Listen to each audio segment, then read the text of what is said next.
Hello दोस्तों, तो आज की वीडियो में फिर आपका स्वागत है। यदि आप भी हमारे इस चैनल में नए हैं तो चैनल को सब्सक्राइब करना ना भूलें। तो चलिए आज की वीडियो में हम क्या चर्चा करेंगे। तो आज की इस वीडियो में हम प्राचीन भारतीय सभ्यता के बारे में चर्चा करेंगे। प्राचीन भारतीय के जितने भी सभ्यता हैं उनको हम विस्तृत से अध्ययन करेंगे ताकि आपके आने वाले आगामी परीक्षाओं के लिए इम्पोर्टेंट बने। और यदि आप किसी भी एग्ज़ाम की तैयारी करते हैं या यदि आप किसी भी ग्रेजुएशन या पोस्ट ग्रेजुएशन में है या 10 ट्वेल्थ में हो, तो आप हमारे इस वीडियो को ज़रूर देखें, क्योंकि आप इस वीडियो को यदि देख लेते हैं तो आपको प्राचीन सभ्यता के बारे में अच्छी खासी नॉलेज हो जाती है। तो चलिए वीडियो को शुरू करते हैं। प्राचीन भारतीय सभ्यता। भारत दुनिया की सबसे पुरानी सभ्यताओं में से एक है। इसकी जड़ें हजारों साल पुरानी हैं और यह अपने ज्ञान, संस्कृति, विज्ञान और सामाजिक व्यवस्थाओं के लिए प्रसिद्ध रही है। भारत की प्राचीन सभ्यता को हम विभिन्न चरणों में बांट सकते हैं, जैसे कि सिंधु घाटी सभ्यता, वैदिक सभ्यता, बौद्ध और मौर्य काल, गुप्त काल आदि। आइए इस सरल शब्दों में प्राचीन भारतीय सभ्यता के बारे में हम विस्तार से जानेंगे। यानी हम किन किन चीज़ों के बारे में जानेंगे। तो सिंधु घाटी सभ्यता के बारे में जानेंगे, वैदिक काल के बारे में जानेंगे, बौद्ध और मौर्य काल के बारे में जानेंगे, गुप्त काल के बारे में जानेंगे। यानी अगर हम एक ही साथ अगर सबको मिला दें तो उतनी लंबी हम नहीं जान सकेंगे, इसीलिए लोग क्या किया कि तोड़ तोड़ के बताया गया। तो चलिए सबसे पहले हम सिंधु घाटी सभ्यता के बारे में हम जानते हैं। अगर आपको प्राचीन भारतीय सभ्यता के बारे में लिखना है तो सबसे पहले आप डिफिनेशन लिख सकते हैं कि भारत दुनिया का सबसे पुरानी सभ्यताओं में से एक है।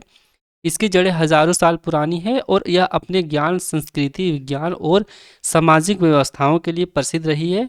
भारत की प्राचीन सभ्यता को हम विभिन्न चरणों में बांट सकते हैं, जैसे सिंधु घाटी सभ्यता, वैदिक सभ्यता, बौद्ध और मौर्य काल, गुप्त काल। इन सभी के बारे में हम अच्छे से अध्ययन करते हैं। सबसे पहले हम देखेंगे सिंधु घाटी सभ्यता। इसका एज जो रहा था दोस्तों, तो 3300 ईसा पूर्व से लेकर 1300 ईसा पूर्व तक रहा था। सिंधु घाटी सभ्यता क्या है, तो यह शहर और नगर नियोजन था एक। ठीक है। सिंधु घाटी सभ्यता, जिसे हड़प्पा सभ्यता भी कहा जाता है, विश्व की सबसे प्राचीन और उन्नत सभ्यताओं में से एक थी। यानी विश्व की सबसे प्राचीन सभ्यता थी और विकसित सभ्यता भी थी। यह वर्तमान में पाकिस्तान और पश्चिमी भारत के क्षेत्रों में फैली थी। यह वर्तमान में पाकिस्तान के आधे हिस्से में है और कुछ हिस्से भारत के पश्चिमी क्षेत्र में फैली है। इस सभ्यता के दो प्रमुख नगर थे, जो हड़प्पा और मोहनजोदड़ो थे। इसका जो दो प्रमुख नगर थे, जो एक हड़प्पा था, एक मोहनजोदड़ो थे। इन शहरों में व्यवस्थित सड़कें, पक्की मकान, जल निकासी प्रणाली और सार्वजनिक स्नानघर बनाए गए थे, जो यह दिखाते हैं कि लोग सफाई और व्यवस्था का बहुत ध्यान रखते थे। यानी हम कह सकते हैं कि इसमें सब चीज़ अच्छे से बनाए गए थे ताकि लोग सफाई, साफ सुथरा रह सकें। उसके बाद इनका जीवन शैली क्या था। जीवन शैली और व्यापार, ये जीवन शैली इनके बारे में हम बात करते हैं। लोग कपास उगाते थे और सूती वस्त्र बनाते थे।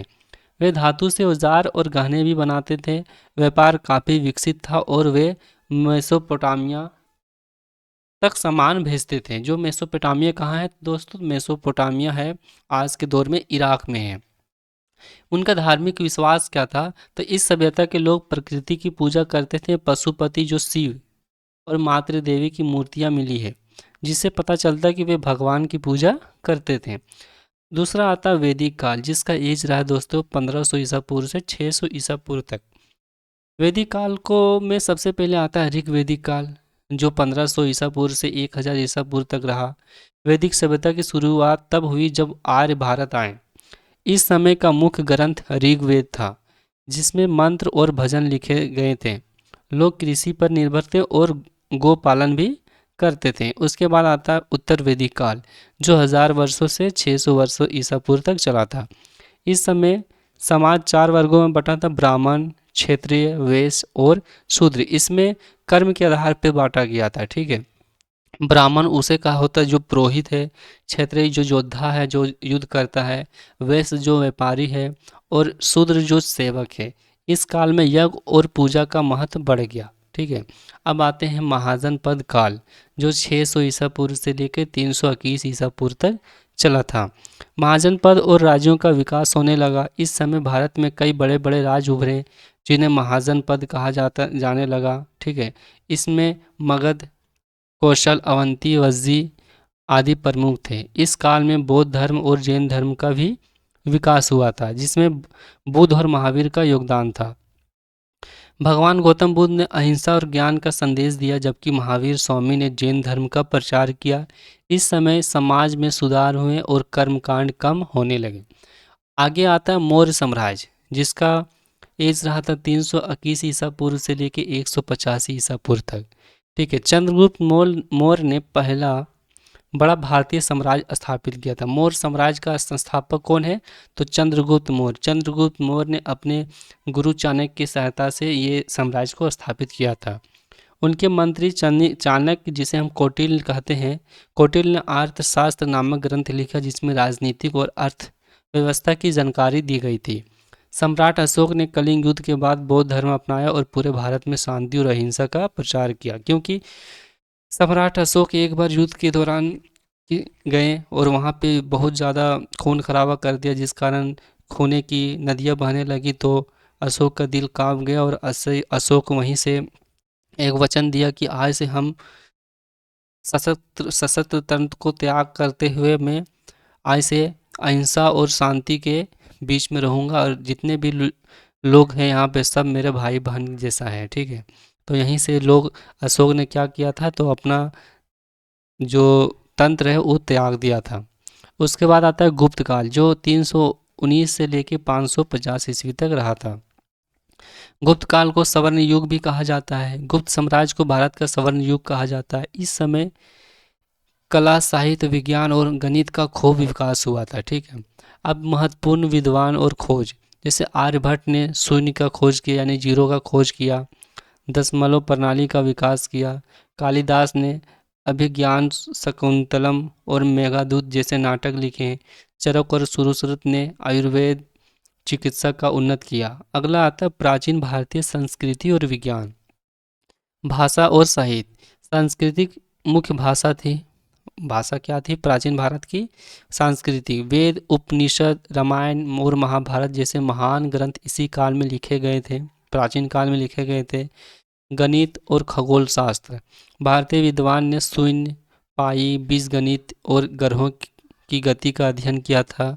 योग का आयुर्वेद, योग की शुरुआत पतंजलि ने की और आयुर्वेद में चिकित्सक पद्धतियों का विस्तार हुआ। तो अब निष्कर्ष लिखने का समय आता, तो लिखेंगे हम निष्कर्ष। प्राचीन भारतीय सभ्यता ने विज्ञान, गणित, धर्म, कला, व्यापार और राजनीति में दुनिया को बहुत कुछ दिया। सिंधु घाटी की नगर योजना, वैदिक ज्ञान, मौर्य साम्राज्य की प्रशासनिक क्षमता और गुप्त काल की वैज्ञानिक उपलब्धियां आज भी प्रासंगिक है।